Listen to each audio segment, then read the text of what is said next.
약 2000년 전에 우리 예수님께서 이 땅에 오셔서 33년 반을 사셨습니다. 후반부 3년 반을 우리가 공생애라고 이야기하는데, 우리가 이제 누가복음 1장부터 누가복음 24장까지 예수님의 생애를 그래도 한번 끝까지 좀 살펴보는 것이 좋지 않겠느냐, 이렇게 이제 생각을 하고 강해를 시작해서 지금까지 보니까 75번을 강해를 했습니다. 예수님이 어떠한 삶을 사셨는가. 오늘 76번째 이제 시간인데, 오늘부터 시작해서 앞으로 한 몇 주 동안은 상당히 그 심각한 그런 이야기가 이제 진행이 됩니다. 그런데 몇 차례인데 여러분에게 이제 설교를 드릴 그런 내용이 하루 사이에 이루어진 거예요. 예수님이 십자가에 달려 죽기 바로 전 그 하루 사이에 이 많은 일들이 지금 일어나고 있습니다. 여러분 아시는 것처럼 유대인들의 날은 저녁 6시부터 시작해서 그 다음날 저녁 6시까지가 하루예요. 지금 예수님 이제 마지막 이제 십자가에 달려 죽기 바로 전날 저녁 6시에, 지금 6시부터 시작이 되면서 우리 예수님이 유월절을 행하시고 또 그 유월절 그 마지막 그 만찬을 주님의 만찬으로 만들어 주시면서 이제 내가 피를 흘리게 되는데, 이 피 속에 새로운 상속 언약, 다시 말해 우리가 신약이라고 이야기하는 새로운 그와 같은 하나님의 언약이 담겨 있다. 이러한 말씀을 주시면서 비장한 그와 같은 그 각오로 이제 십자가를 향해 나가시는 마지막 하루, 저녁 6시부터 그 다음날 십자가 달릴 때까지, 이때 그 하루를 여러분과 제가 기억을 하시면서 이제 설교 말씀 한번 살펴보면 좋을 것 같습니다. 이제 만찬을 마쳤습니다. 이제 이 밤이 지나고 이제 내일이면 바로 이제 십자가에 달려서 죽을 수밖에 없는 이와 같은 상황이 이제 벌어지고 있어요. 예수님께서 주의 만찬을 하시고 제자들에게 새로운 상속 언약, 피로 세우는 새로운 상속 언약, 죽을 수밖에 없다는 것을 우리 예수님이 제자들에게 다 설명을 해주시고는, 여기 누가복음 22장 가서 보니까 지금까지 3년 반 동안 너희가 나를 쫓아다녔는데 이 12명 중에 나를 배반하는 자가 있다. 그 얼마나 슬픈 이야기예요. 그렇죠? 예수님이 이 말씀하시면서 가슴이 굉장히 아픈 가운데 또 어떤 일이 생기냐, 24절 가서 보니까 주의 만찬이 끝나고는 이 제자들 가운데 예수님이 이제 왕국을 세우면 누가 가장 큰 자가 될까 하고, 누가 가장 큰 자가 될까 하는 그런 일로 다툼이 생겼다고 그렇게 성경이 기록을 하고 있습니다. 예수님이 이 모든 상황을 판단하시고는 뭐라고 말씀하시느냐, 31절에 사탄이 너희를 가지고 놀려고 체질하듯이 너희를 이렇게 까부르는 이와 같은 일들을 하고 있는 거 내가 지금 보고 있는데 내가 너희를 위해서 기도했다. 특별히 베드로에게 내가 너를 위해서 기도했으니 내가 돌이키거든 내 형제들을 좀 강하게 해라. 그렇게 예수님이 이렇게 권고하면서 어느 면에서 부탁에 지금 말씀을 하고 있는데 베드로가 호언장담하는 거예요. 무슨 말씀입니까, 주님? 제가 주님과 함께 감옥에도 갈 수 있고 심지어 죽는 데도 갈 수 있습니다 하고 앞으로 일어날 일을 전혀 알지 못한 채 호언장담을 할 때 예수님이 뭐라고 말씀하시냐, 베드로야 내 말 잘 들어라. 이날 수탉이 울기 전에 내가 나를 안다는 그런 사실을 부인할 거다. 이렇게 이제 말씀해 주시고 다시 한번 실패하고 낭망할 수밖에 없는 이 베드로를 책망하지 아니하시고 다시 한번 일으켜 세워주시는 이와 같은 장면이 이제 나옵니다. 우리 예수님의 공생애 처음부터 끝까지 이렇게 살펴보시면 사람들을 향해서는 연속되는 그런 실망의 모습이 지금 나오고 있는 거예요. 지금 6월절 만찬하는 가운데 배반하는 사람이 있다 그럽니다. 그렇죠? 베드로가 또 호언장담을 하죠. 그렇죠? 이런 가운데 드디어 예수님께서 결전의 날을 지금 맞이하고서는 어디로 가시느냐, 여러분 잘 아시는 것처럼 39절에 그분께서 나가사 늘 하시던 대로 올리브산으로 가시매 그분의 제자들도 그분을 따라갔더라. 이렇게 이제 돼 있습니다. 그리고 예수님 뭐라고 말씀하시냐? 그분께서 그곳에 계시면서 그들에게 이르시되 너희가 시험에 빠지지 않게 기도해라. 특히 나를 위해서도 기도해라. 이렇게 기도 부탁을 지금 하면서 이 고통을 짊어지려고 한 이런 시점에 여러분 잘 아시는 것처럼 예수님이 땀이 피가 될 정도로 지금 기도를 하고 그러고 와서 이렇게 보니까 제자들이 3번씩이나 어때요? 잠만 자고 있잖아요. 그렇죠? 이게 무슨 얘기예요? 인간을 보면은 정말 인간을 통해서 무슨 소망을 갖는다는 건 그건 거의 불가능하다는 걸 성경이 이야기해 주는. 근데 예수님이 책망을 하지 않으세요.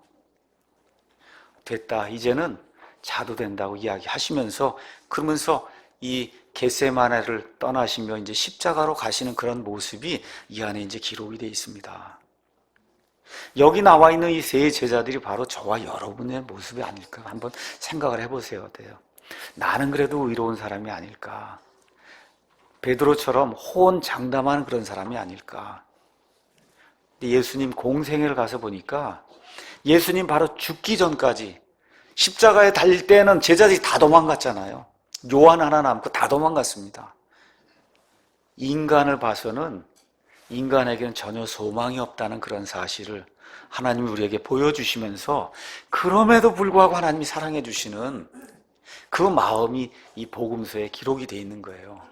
그래서 오늘 이런 말씀들 저와 여러분이 대하시면서 예수님의 마음이 어떤 것인가, 사람의 연약함과 사람의 실수와 죄 많음과 어쩔 수 없는 이와 같은 타락한 본성을 가지고 있는 이와 같은 사람들 향해서 하나님이 우리에게 어떠한 긍휼을 베풀어 주시는가, 그게 예수님의 마음 속에서 나오는 거잖아요.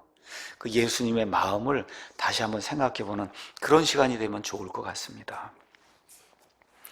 여기 마태복음, 마가복음, 누가복음 이 말씀들을 가서 이렇게 가만히 보시면은 이 구절들을 쭉 이렇게 설명을 하면서 예수님께서 상당히 두려워하시는 이와 같은 모습이 이 안에 이제 묘사가 되어 있습니다.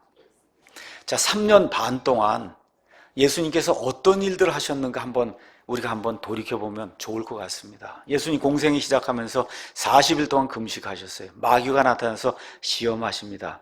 우리 예수님 두려워하십니까? 두려워하지 않으십니까? 두려워하지 않으세요. 전혀 두려워하지 않으십니다. 공생애가 시작이 되면서 자기 고향에 있던 그 고향 사람들이 예수님을 낭떠러지 밀어 죽이려고 할 때에도 예수님 전혀 동요하지 않고 두려워하지 아니하시고 그들 사이를 지나가시면서 하나님의 일을 하십니다.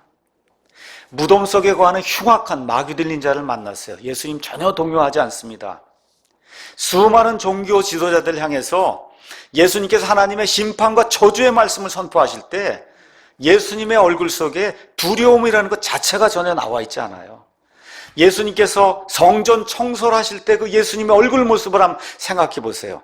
이 종교 지도자들과 하나님의 것을 가지고 강도의 것으로 만드는 이와 같은 그 사람들 향해서 예수님이 보여주시는 이와 같은 그 하나님의 얼굴, 이 안에 두려움이라는 것 자체가 없습니다. 갈릴리 호수에 폭풍우가 내려질 때에도 우리 예수님 얼굴에 두려움이 전혀 없어요. 변화산 사건 그 이후에 우리 예수님께서 직접 제자들에게 이제 내가 수제사장들과 종교 지도자에게 배반을 당해서 십자가에서 죽임을 당한다고 이야기할 때도 얼굴에 두려움이 전혀 없습니다. 그리고 누가복음 9장 51절 가서 보니까 대언자가 예루살렘 밖에서는 죽을 수가 없기 때문에 내가 예루살렘을 향해서 간다고 하시면서 얼굴을 굳게 고정하실 때에도 우리 예수님 얼굴에 두려움이 전혀 없어요.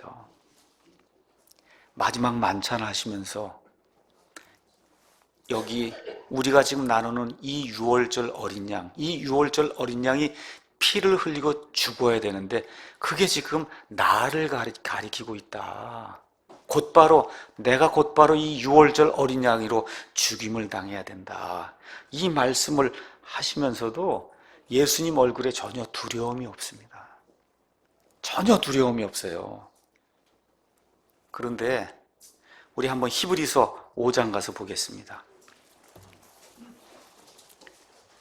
히브리서 5장 가서 보니까 5장 7절에 예수님이 겟세마네 동산에서 기도하실 때 그 모습에 대해서 이렇게 이야기를 하고 있습니다. 그분께서는 친히 육체로 거하던 때에 자기를 사망으로부터 능히 구원하실 분에게 강렬한 부르짖음과 눈물과 기도와 간구를 드리셨고 또 친히 두려워하셨으므로 하나님께서 그 기도를 들어주셨다고 지금 성경이 기록을 하고 있는 거예요. 오늘 저와 여러분 한번 이것을 진지하게 한번 생각해 보셔야 됩니다. 이 땅에 많은 사람들이 살고 있어요. 다 사람이 죽습니다. 어떤 사람은 고통 가운데 두려움 가운데 죽지만 여러분 잘 알고 있는 것처럼 또 많은 사람들은 고통을 전혀 느끼지 않고 심지어 죽음이 다가와도 전혀 두려워하지 않고 그리고 죽는 사람들도 굉장히 많습니다. 여러분이 잘 아는 세계 4대 성인이라고 하는 소크라테스 죽을 때 두려워하지 않고 죽었어요. 근데 지금 성경 가서 보니까 예수님이 많은 부르짖음과 간구와 기도를 드리면서 친히 두려워하셨을 때 하나님께서 그분을 사망 가운데서 건져주셨다고 지금 성경이 이야기를 하고 있습니다. 지금 예수님이 겟세마네 동산에서 하나님께 기도하셨을 때 그 느끼셨던 그 두려움, 이 두려움이 무엇인가를 저와 여러분이 정확히 이해해야 예수 그리스도의 십자가의 복음의 핵심이 무엇인가를 저와 여러분이 오늘 깨달아 알 수 있는 거예요. 이 두려움은 결코 세상 사람이 죽음을 앞두고 벌벌 떠는 그와 같은 형태의 두려움이 아니었다고 성경이 이야기를 하고 있습니다. 한마디로 이것은 거룩한 두려움인데 이 거룩한 두려움이 무엇인가를 저와 여러분이 정확히 이해하게 될 때 구원받는다고 하는 것이 무엇인가, 죄로부터 벗어나서 구원받는다는 것이 무엇인가, 하나님의 은혜가 무엇인가를 저와 여러분이 바르게 깨달아 알 수 있는 겁니다. 그래서 오늘은 겟세마네의 쓴 잔이라고 하는 이런 제목을 가지고 예수님이 겟세마네에서 느끼셨던 그 두려움, 이것을 극복하시고 그리고 십자가로 나아가시며 우리를 사랑해 주신 그 사랑, 여기에 대해서 하나님의 말씀을 증언하도록 하겠습니다. 여기 가서 보니까 겟세마네라고 하는, 여기 가서 보면 올리브 산으로 이렇게 표현이 되어 있는데 여기 마태복음에 가서 보시면은 26장 36절에 그 장소 이름을 구체적으로 올리브산의 겟세마네라고 기록하고 있어요. 겟세마네. 겟세마네는 올리브 열매가 열리면 올리브에서 여러분 기름을 짜잖아요. 그렇죠? 기름 짜는 그 도구란 뜻이에요. 그러니까 올리브를 집어넣고 쭉 누르면 이제 기름이 나오잖아요. 그 올리브 기름을 짜는 틀이란 뜻이에요. 겟세마네라고 하는 게. 그래서 이제 나중에 계기가 되면 우리가 한번 예루살렘을 이제 방문할 때가 있을 거예요. 가서 보시면 정말 그 겟세마네에 가면 그냥 올리브 나무로 그냥 가득 차 있습니다. 그래서 거기 이름이 올리브산이에요. 그 올리브산의 한 장소가 겟세마네인데 요한복음 18장 1절에서 2절 가서 보시면 그 올리브산에 있는 겟세마네가 동산이라고 표현이 돼 있어요. 동산이 영어로 뭐냐, 아주 간단해요. 가든이란 뜻이에요. 정원이란 뜻입니다. 정원. 그렇죠? 자, 그럼 왜 예수님이 지금 마지막에 돌아가실 때 동산에 가셨을까? 동산. 인류의 역사는 어디에서 시작이 되느냐? 동산에서 시작이 돼요. 그 동산의 이름이 뭐죠? 에덴 동산입니다. 그렇죠? 인류가 어디에서 죄를 짓습니까? 에덴 동산에서 죄를 져요. 여러분과 제가 에스겔서 28장 13절 가서 보시면 하나님이 계시던 이와 같은 그 셋째 하늘을 가리켜 이야기하면서 에덴 동산이라고 이야기해요. 하늘에 있는 셋째 하늘에, 거기를 에덴 동산. 다시 말씀드려, 이 땅과 우주의 모든 것들이 끝나면서 영원히 다시 열리게 될 때 그것을 하나님은 에덴 동산이라고 부르신단 말이에요. 그러니까 인류의 역사가 시작이 되고 이렇게 돼서 하나님께서 모든 뜻을 다 이루시게 되면 다시 하나님의 에덴 동산이 온 우주 공간에 이제 열리게 되는데, 이것이 열리는 그 중간에 지금 뭐가 있냐? 겟세마네 동산이 있는 거예요. 이 겟세마네 동산이 없이는 에덴 동산에서 이루어졌던 그 일이 회복이 될 수가 없고, 하나님이 우리와 모든 사람들 위해서 주시기 원하는 그와 같은 이 하나님의 천국의 에덴 동산이 우리에게 열릴 수 없다고 성경이 이야기하고 있는 겁니다. 그래서 저와 여러분이 누릴 새하늘과 새 땅, 하나님이 계시는 그 에덴 동산, 그거를 저와 여러분이 소유하기 위해서는 예수님이 그 중간에 겟세마네 동산에서 무엇을 받으셔야 되냐? 잔을 받으셔야 돼요. 반드시 그 잔을 받아야 된다고 지금 성경이 이야기하고 있는 겁니다. 그래서 오늘 성경 말씀을 또 뭐로 요약을 할 수 있냐? 성경은 첫 아담과 첫 아담이 향유했던 동산, 이게 지금 죄를 유발한 것과 같은 동산이거든요. 그런데 둘째 아담 예수님이 오셔서 겟세마네 동산에서 첫 아담이 에덴 동산에서 망쳐놓은 그런 모든 일을 하나님의 잔을 마심으로써 완벽하게 되돌려놓는 이와 같은 일이 지금 성경 안에 기록이 되어 있는 거예요. 그러니까 이게 단순한 것 같아도 왜 겟세마네 동산이나 동산이 필요한 겁니다. 무엇을 위해서? 예수 그리스도께서 잔을 마시기 위해서 겟세마네 동산이 필요한 거예요. 그래서 이것을 사도 바울은 로마서 5장에서 이렇게 표현하고 있습니다. 5장 12절에 그러므로 한 사람 아담으로 말미암아 죄가 세상에 들어오고 죄로 말미암아 사망이 들어왔나니 이와 같이 모든 사람이 죄를 지었으므로 사망이 모든 사람에게 임하였느니라 라고 이야기하면서 첫 아담, 그 아담이 에덴 동산에서 죄를 지어 모든 사람에게 사망이 임한 이와 같은 역사적인 사실을 우리에게 보여준 뒤에 18절, 19절 가서 보니까 그러므로 한 사람의 범죄로 말미암아 심판이 모든 사람에게 임하여 정죄에 이른 것 같이 한 사람 예수 그리스도의 의로 말미암아 이 거저 주시는 선물이 모든 사람에게 임하여 생명의 칭의에 이르렀나니 한 사람의 불순종으로 말미암아 많은 사람이 죄인이 된 것 같이 한 사람 예수 그리스도의 순종으로 말미암아 많은 사람이 의로운 자가 되리라. 이 말씀을 이루시기 위해서 겟세마네 동산에서 하나님께 순종하며 하나님이 주시는 그 잔을 예수님께서 마실 때 하나님의 인류 구속 역사가 십자가까지 이루어지면서 이러한 사건들을 통해서 펼쳐지는 것이 지금 성경에 기록이 되어 있는 겁니다. 이 겟세마네 동산에서 예수님이 기도하신 그 사건, 대단히 중요한 사건이라 다른 복음서에도 다 기록이 되어 있어요. 근데 이 누가복음은 상당히 이게 짧게 기록이 되어 있습니다. 그래서 저와 여러분이 마태, 마가, 그 다음에 요한복음까지 합쳐서 겟세마네 동산에서 예수님이 기도하신 내용을 이렇게 종합 정리를 해보면 어떻게 되어 있냐? 우리 마가복음 가서 잠깐 보겠습니다. 마가복음 14장 32절에 가서 보니까 이렇게 되어 있습니다. 그들이 겟세마네라 하는 곳에 이르니 그분께서 자기 제자들에게 이르시되 내가 기도할 동안 너희는 여기 앉아있으라 하시고 베드로와 야고보와 요한을 데리고 가시면서 비로소 심히 놀라고 몹시 괴로워하셨다. 이렇게 되어 있습니다. 예수님의 제자가 몇 명이죠? 몇 명이죠? 12명인데 지금 유다는 예수님을 배반해서 팔려고 나갔으니까 겟세마네 예수님이 몇 명을 데리고 갔어요?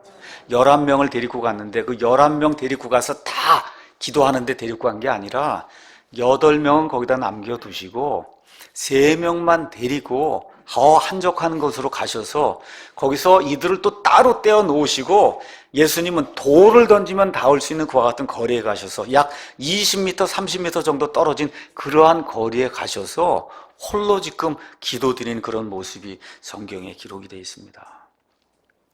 이 3명, 베드로와 그 다음에 요한과 그 다음에 야고보, 우리가 또 복음서 전체를 가서 살펴보면 이 3사람은 대단히 중요한 사건이 일어날 때마다 예수님하고 같이 다녀요. 성경에 기록된, 누가복음에 기록된 걸 가서 보면 누가복음 8장 41절에서 56절 예수님이 야이로의 죽어있는 그와 같은 딸을 살릴 때 예수님이 이와 같은 장면 속으로 이 3사람을 데리고 들어갑니다. 누가복음 9장 28절에 36절 가서 보시면 예수님께서 죽음 이후에 예수님이 누리실 것과 같은 영광을 이 제자들에게 보여주실 때에도 누구에게만 보여주세요? 세 사람에게만 보여주세요. 그리고 지금 여기 겟세마네 마지막으로 공생에 마치는 이 시점에 겟세마네 이 동산에 데리고 가셔서 3명만 지금 따로 떼어 가시면서 예수님이 이들에게 무엇인가를 지금 보여주시는 그런 내용이 이 안에 기록이 되어 있습니다. 영국의 캠벨 몰간이라고 하는 아주 유명한 그런 목사님이 있는데, 이 목사님이 이 3가지 사건을 이 3사람들하고 연관하면서 아주 중요한 의미심장한 그런 말씀을 이렇게 했습니다. 이 3제자들을 이 3번의 사건에 예수님이 함께 데려가신데 여기에는 공통점이 있다는 거예요. 공통점이 뭐냐? 다 죽는 거하고 상관이 있을 때만 예수님이 이들을 데려가셨다는 거예요. 야이로의 딸 죽었습니다. 죽은 것을 어떻게 해요? 살려주시면서 내가 죽음을 물리칠 수 있는 그런 존재라는 것을 입증해 보여주실 때 예수님이 이 3사람을 데리고 갔어요. 변화산 사건 어떤 거예요? 죽음을 통해서 예수님이 영화롭게 된다는 이런 사실을 보여주시기 위해서 그때 이 3사람을 데리고 갔어요. 그렇죠? 그 다음에 이 겟세마네 여기에서 예수님이 죽음에 승복하시는 그와 같은 것을 직접 보여주시기 위해서 예수님이 이 3사람들을 데리고 갔다, 이렇게 이야기하면서 이 3사람 가운데 가장 먼저 야고보가 순교를 합니다. 이 3사람 가운데 가장 늦게 평안한 그런 삶을 살며 나이가 그냥 90 이 정도까지 살면서 사도 요한이 마지막까지 예수님의 말씀을 증언해요. 이 중간 사이에 누가 뜨겠어요? 베드로가. 어떻게 죽어요? 십자가에 달려서 죽었다는 이와 같은 전통이 있죠. 엄청난 고난을 당하면서 이 베드로가 죽임을 당해요. 그래서 이와 같은 그 3사람들에게 삶, 순교당하는 사람도 있고 엄청난 고생을 하는 사람도 있고 또 어떤 사람 평안하게 나이가 들 때까지 이렇게 사는 이런 삶을 살면서 이 3사람들이 많은 일을 주님을 위해 할 때마다, 어려움 당할 때마다 뭘 기억했냐? 3가지 사건을 기억했다는 거예요. 죽음을 물리칠 수 있는 분, 죽음을 통과해서 영화롭게 되시는 분, 마지막으로 하나님이 주시는 죽음까지 승복하시며 나아가시는 하나님의 이 순종하는 그런 종으로서의 모습을 보여주셨다는 것, 이 3가지를 이 사람들이 기억을 하며 하나님의 뜻을 이루기 위해서 일생을 바쳤다고 하는 이와 같은 그 강해를 캠벨 모르간이 했다고 어느 분이 이제 증언해 주세요. 자, 이들을 데리고 이제 가셔서 예수님이 3명을 따로 떼어놓고는, 그리고 우리 예수님이 뭐라고 말씀하시느냐, 40절 가서 보니까 너희가 시험에 빠지지 않게 기도해라, 이렇게 이야기합니다. 자, 이거 어려운 말이 아니에요. 이거를 다시 뒤집으면 어떻게, 기도하지 않으면 시험에 빠진다는 거예요. 이거 어려운 말 아닙니다. 그렇죠? 시험에 빠지지 않게 기도해라. 누가복음 18장 1절에 가서 보니까 예수님이 뭐라고 또 말씀하시느냐, 사람들이 항상 기도하고 낙심하지 말아야 할 것을 보여주시려고 그분께서 비유를 들어 말씀하셨다. 그러니까 기도하지 않으면 낙심한다는 거예요. 기도하지 않으면 시험에 빠진다는 겁니다. 저와 여러분이 인간이기 때문에 기도가 필요하다는 거예요. 여기 사람 아닌 사람 있어요? 사람 아닌 분 있어요 혹시? 기도해야 돼요. 그래야 낙심하지 않습니다. 기도해야, 그래야 실망하지 않습니다. 기도해야 실패하지 않습니다. 기도해야 시험에 빠지지 않는다고. 시험이 올 수는 있지만 시험에 빠지면 안 되거든요. 그렇죠? 시험에 빠지지 않도록 너희가 기도하라고 명령 겸 부탁의 말씀을 주시고는, 그리고는 한 20m, 30m 떨어진 그곳에 가셔서 우리 예수님이 지금 기도하시는 거예요. 아까 제가 읽은 대로 가서 보니까 누가복음 14장에 가서 보니까 뭐라고 기록이 되어 있냐, 34절, 그들에게 이르시되 내 혼이 심히 슬퍼 죽을 지경이니 너희는 여기 머물러 깨어 있으라, 그렇게 이야기를 하시는 거예요.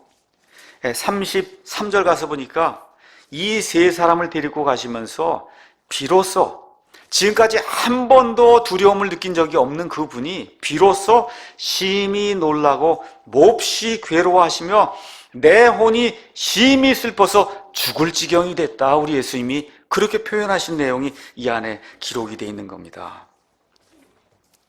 예수님이 기도를 몇 번 하시느냐? 사복음서 종합을 해보니까 3번 기도하세요. 3번.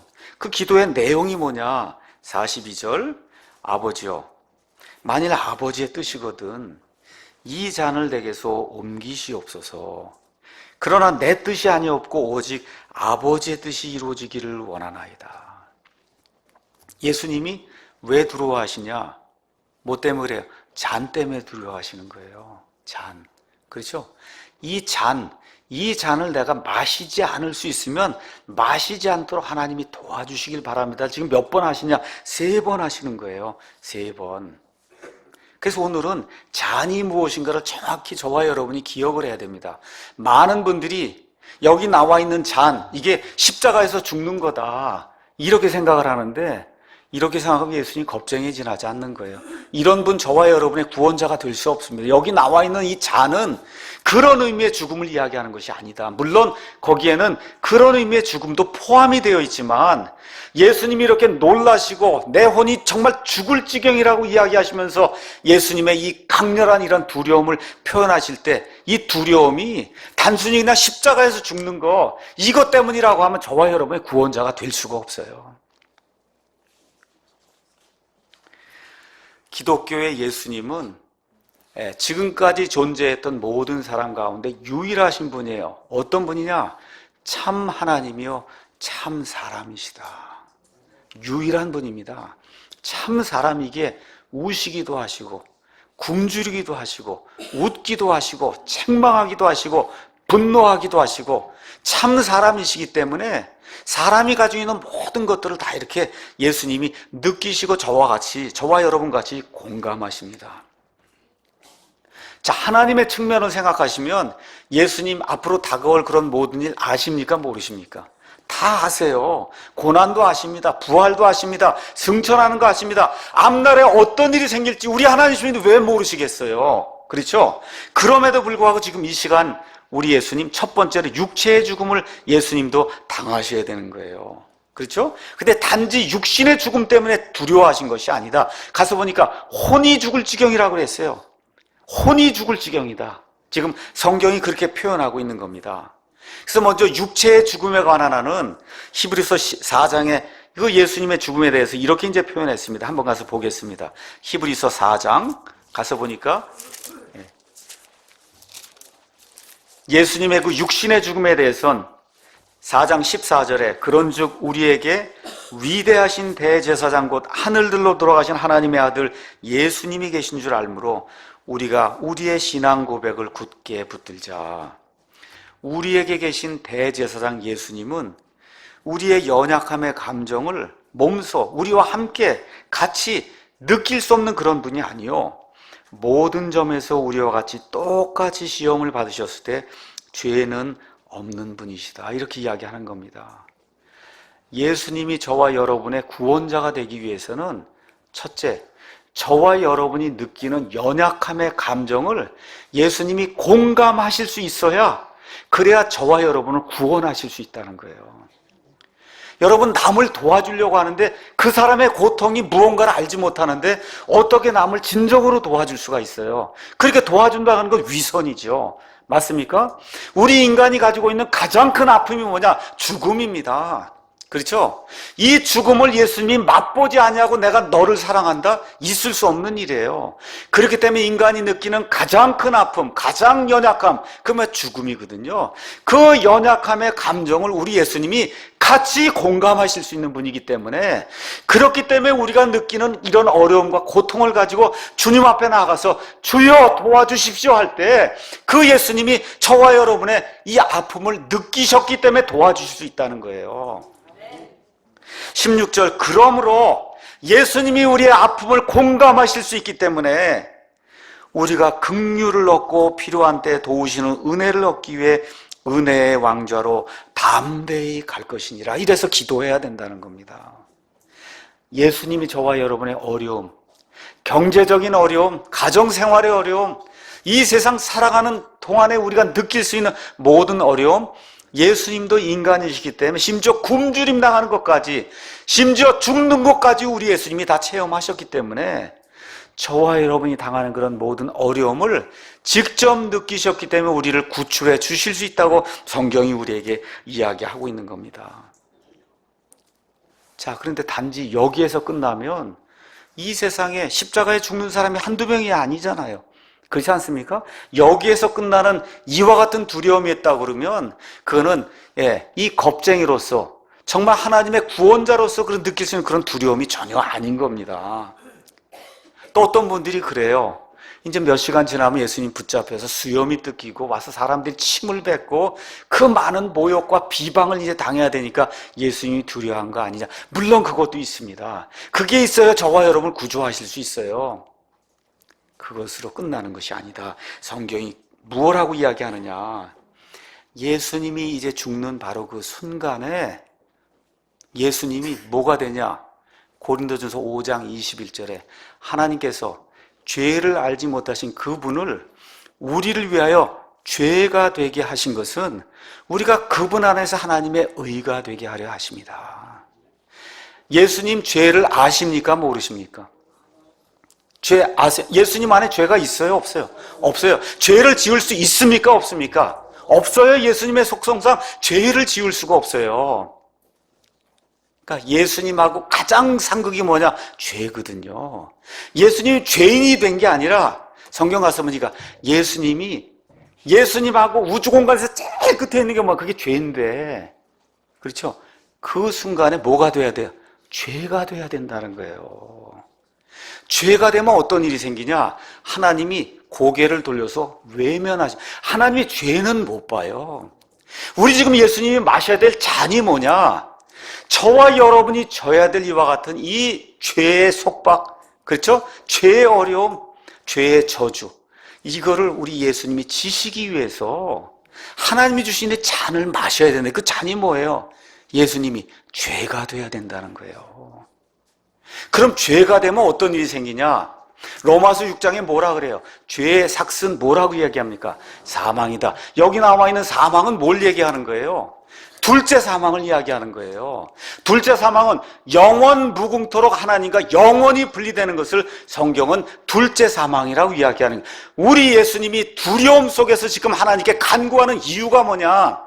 육체적인 죽음 때문에 지금 간구하는 것이 아니라 한 번도 경험해 보지도 않았고 경험해서도 안 되고 할 수도 없었던 죄가 되는 그 순간, 사람의 저주가 되는 것과 같은 그 순간, 바로 그 순간에 하나님이 그를 외면하셔서 영원 무궁토록 하나님으로부터 분리가 되는 이와 같은 일, 이것이 생기지 않도록 하나님께 간절히 기도하게 될 때 하나님께서 그 기도를 들어주셨다고 히브리서가 우리에게 이야기해주고 있는 겁니다. 다시 한번 말씀드릴게요. 죄 없는 분이 죄가 되시고 저주를 받지 않으실 분이 우리를 위해 직접 저주가 되셔서 하나님의 진노의 모든 이 지옥의 형벌 고난을 저와 여러분을 당하신 바로 그 사실, 그거를 성경은 잔이라고 표현하고 있는 겁니다. 그래서 지금 이 겟세마네에서 이 잔을 수용하시는 이와 같은 모습이 이 안에 기록이 되어 있는 거예요. 성경 가서 보시면 잔은 진짜 잔이 있으면 이런 잔도 있고, 가서 보시면 잔이 여러 가지 그런 용도로 이제 표현이 되어 있는데, 그 용도 중에 하나가 뭐냐? 무언가를 가득 채워서 이거 일을 이루기 위해서 주시는 거, 이거를 성경은 잔이라고 표현하고 있어요. 잔. 그러니까 지금 하나님 아버지께서 잔을 주신단 말이에요. 요한복음 18장 11절에 가서 보니까 예수님이 뭐라고 말씀하시냐? 내 아버지께서 내게 주신 그 잔을 내가 어떻게 안 마실 수 있겠느냐? 그럼에도 불구하고 나는 죄는 되고 싶지 않은 거예요. 죄는. 그거 어떻게 해요? 옮기실 수 있거든 옮겨주십시오 하고 3번이나 간청하는 그런 내용이 이 안에 이제 기록이 되어 있는 겁니다.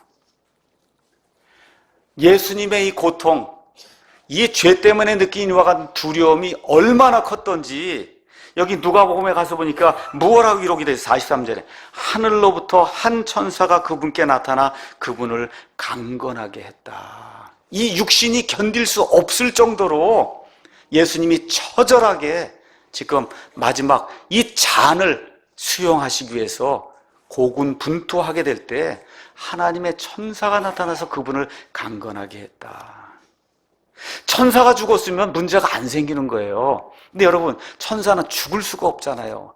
대속제물이 될 수 없는 겁니다. 사람의 죄는 사람만 고칠 수 있는 거예요. 그래서 하나님이 사람의 몸을 입고 이 땅에 오셨어요. 그래서 천사는 죽을 수는 없고 뭘 할 수 있냐? 그 죽는 예수님을 도와줄 수 있는 거예요. 저와 여러분을 도와줄 수 있는 겁니다. 그래서 어떤 분이 뭐라고 이야기했느냐? 인생에는 고통이 있고 특별히 성도에게는 겟세마네의 고통이 있는데 동시에 겟세마네의 천사도 성도에게 있다. 겟세마네 고통을 당할 때 누가 나타나요? 천사가 나타나잖아요. 저와 여러분이 인생을 살면 인생이 그냥 매일같이 희귀낙낙 이와 같은 순풍 달고 가는 그와 같은 여정이 전혀 아닙니다. 겟세마네의 고통이 있어요. 기억하셔야 돼요. 겟세마네의 고통과 더불어 겟세마네의 천사도 우리와 함께한다. 기억하시기 바랍니다. 이렇게 엄청난 고난을 당하면서 우리 예수님이 기도할 때 44절 가서 보니까 뭐라 그래요? 땀이, 예수님 몸에서 나는 그런 땀이 큰 핏방울같이 되어 땅에 떨어졌다. 그렇게 기록하고 있습니다.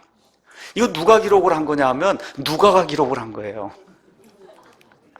누가가 누굽니까? 의사예요. 의사가 지금 정확하게 기록한 거예요. 예수님이 기도할 때 이 땀이 나오는 땀이 핏방울같이 돼갖고 땅에 떨어졌다. 그런 일이 가능하냐? 지금 이 시간에도 사람에게 그런 일이 가능합니다. 의학적으로 이걸 뭐라고 얘기하냐면 헤마티드로시스 이렇게 이제 또 있어서 헤마가 피란 얘기인데 가서 한번 헤마티드로시스를 네이버나 이런 데 가서 한번 쳐보세요. 헤마티드로시스 가서 보시면 극도의 고통이 임할 때 이 사람의 피가 땀구멍 속으로 이렇게 파고들면서 실제로 피땀이 생긴다 그래 사람에게. 우리 예수님이 지금 이와 같은 고통과 스트레스를 지금 받으면서 이 하나님이 주시는 잔을 수용하는 이런 모습이 이 안에 기록이 돼. 다시 한번 말씀드릴게요. 십자가에서 죽는 것 때문에 그런 게 아니에요. 저와 여러분의 죄를 짊어지고 둘째 사망에 빠질까 봐 이것이 염려가 돼서 두려워서 기도하게 될 때 하나님께서 그분의 기도를 들어주셨다고 성경이 우리에게 이야기하는 겁니다. 이걸 통해서 저와 여러분이 기억해야 될 것이 있습니다. 그것이 뭐냐? 이 예수님이 이 땀이 피가 될 정도로 스트레스를 받으면서 고통을 당한 이유가 뭐예요? 저와 여러분의 죄를 제거하기 위해서 그런 거거든요. 다시 말씀드려요. 죄 문제가 이 정도로 심각하다는 거예요. 죄가 이 정도로 심각한 거예요. 죄의 삭은 사망이라고 성경이 이야기하고 있습니다.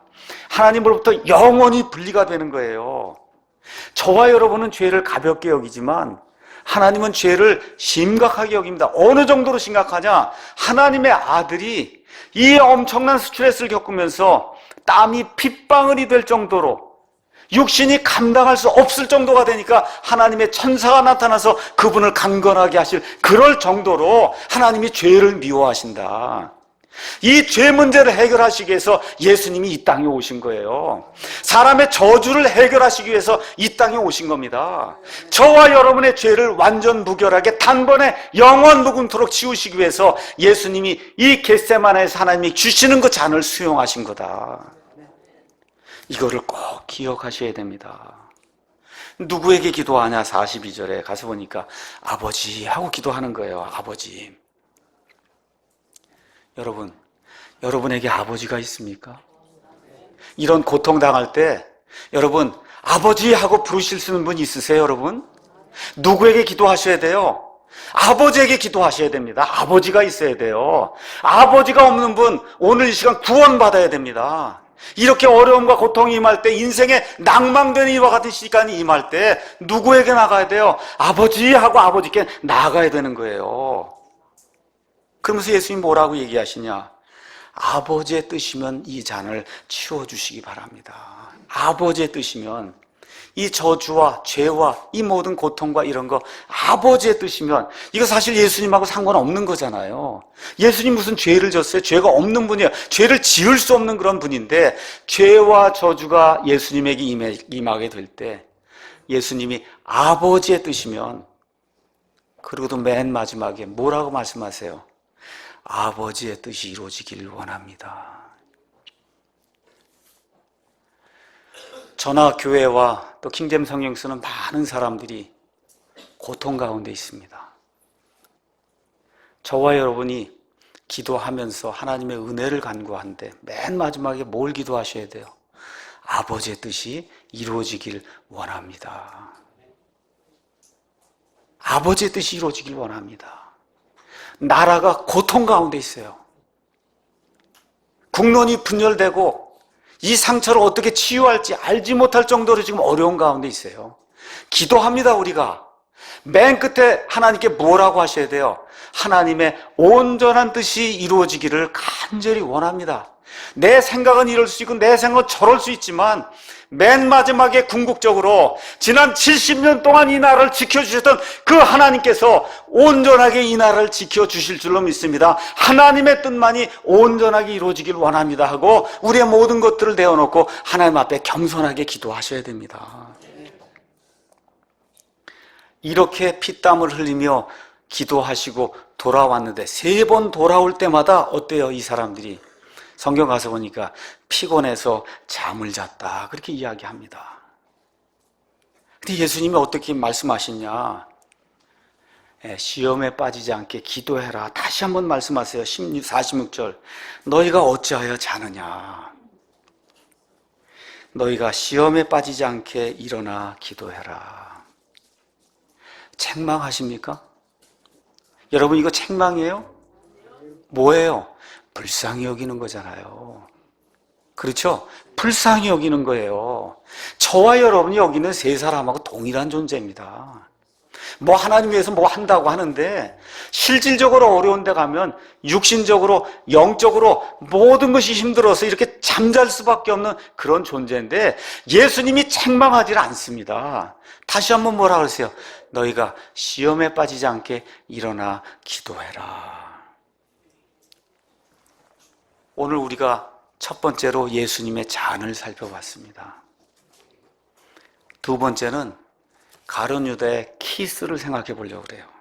가서 보니까 47절에 그분께서 제자들이 이렇게 말씀하실 때 이미 가룟 유다가 예수님이 거기 늘 가시는 데인 줄 알고는 그리고 거기 가서 보니까 한 무리가 오면서 유다라고 하는 자가 와서 예수님께 입을 맞추려고 그분께 가까이 나왔다. 그렇게 하시면서 예수님께서 뭐라고 말씀하시느냐?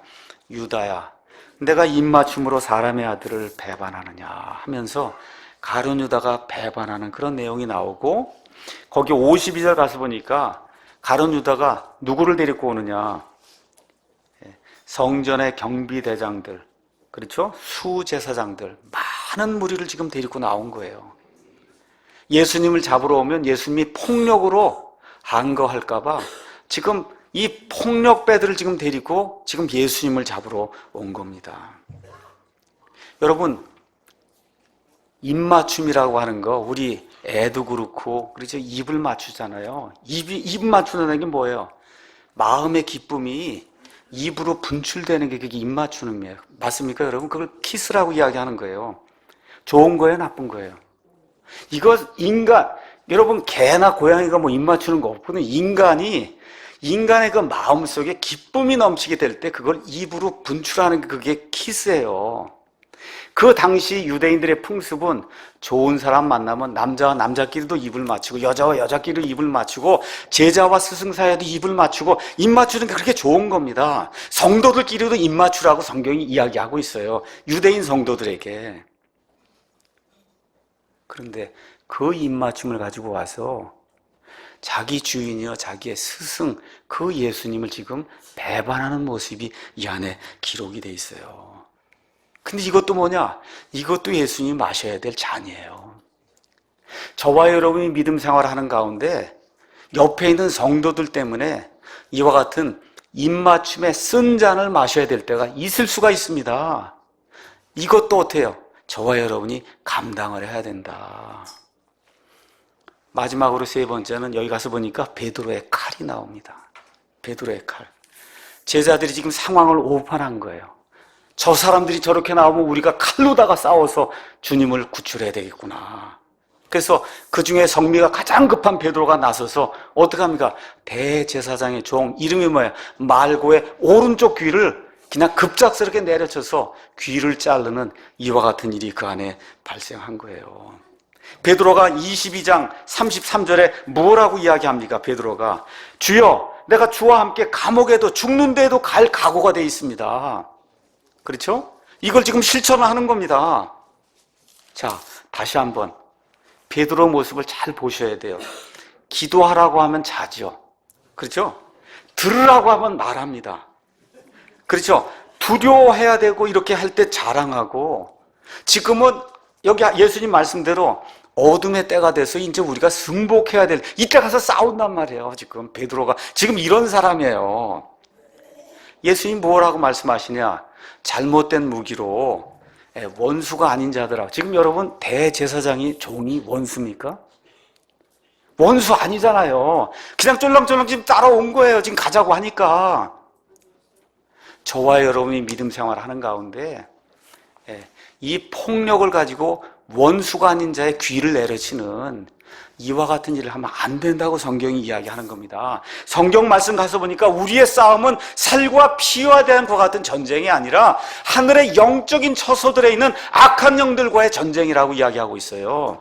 이런 칼을 가지고 폭력을 휘두르는 것이 아니라 성령의 검, 하나님의 말씀을 휘둘러야 된다고 성경이 우리에게 이야기해주고 있는 겁니다. 우리 주님은 겟세마네 기도를 통해서 잔을 다 받아들이고 이미 마음에 작정을 하시고 십자가를 지금 지고 나가는데 베드로 그걸 깨닫지 못하고 지금 와서 칼을 휘두르는 거예요. 우리가 주님의 일을 한다고 하면서 혹시 베드로처럼 자기 어떤 성질을 이기지 못하거나 상황을 제대로 판단하지 못하고 주님의 일을 한다고 하는데 주님의 일을 망치는 그런 일을 하고 있지는 않은가, 이런 것들을 저와 여러분이 한번 생각을 해보셔야 돼요. 예수님이 뭐라고 말씀하시냐? 51절에 너희는 이것까지도 허락하고 참아야 된다. 왜 그래요? 예수님은 사람을 죽이러 오지 아니하고 살리러 왔다고 성경이 이야기하고 있습니다. 살리러 오신 거예요. 베드로도 살리고 이 대제사장종 말고도 예수님이 살리러 오셨어요. 맞습니까, 여러분? 그래서 공생의 사역 중에 마지막 기적을 누구에게 베푸세요? 말고에게 베푸는 거예요. 자기를 잡으러 온 말고에게 베푸셔서 귀를 붙여주시는 이와 같은 아름다운 사역을 하시면서 십자가에 가시는 겁니다. 그리고 결국 그 잔을 마시고 그리고 십자가에서 저와 여러분을 위해 죽는 거예요. 이런 것들 저와 여러분이 보시면서 우리가 이 사랑 침례교회를 할 때, 킹제임스 성경을 사용한다고 할 때 항상 목표가 사람을 살리는 거지 죽이는 것이 아니다. 지금까지 혹시 저나 여러분이 세상을 향해서 또 기존 어떤 교회들 향해서 저주의와 같은 사역을 혹시라도 한 것이 있거든, 다시 한번 이런 것들을 기억하며 우리는 사람을 살리는 그런 일을 해야 된다, 이걸 명심하는 저와 여러분이 되면 좋을 것 같습니다. 사람을 살리는 사람, 사람을 살리는 교회, 사람을 살리는 사역, 사람을 살리는 그런 국가가 되는 것이 하나님이 우리 그리스도인들에게 명령해 주신 사명인 것을 저와 여러분이 기억하셔야 돼요. 오늘 결단의 말씀 여러분에게 드리고 마치겠습니다. 왜 예수님이 이렇게 땀이 피가 될 정도로 이렇게 신음하시면서 기도하신가? 왜 그래요? 저와 여러분을 대신해서 죄와 저주가 되셔서 이 모든 것을 감당하시기 위해서 예수님이 이와 같이 엄청난 고난을 당하셨다. 그래서 결국 뭐예요? 예수님이 죄 문제를 해결해 주셨다는 거예요. 이 죄가 이렇게 무서운 거예요. 이게 이렇게 무서운 거다 기억을 하시고 정말 죄를 짓지 않기 위해서 발버둥치는 저와 여러분이 되기를 간절히 원합니다.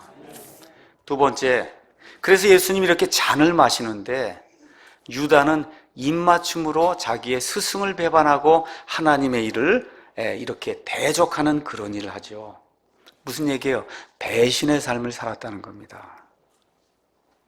세 번째, 베드로는 상황을 제대로 판단하지 못하고 육신의 힘을 가지고 육신의 무기로 하나님의 일을 하려고 하는 그와 같은 잘못을 범했어요.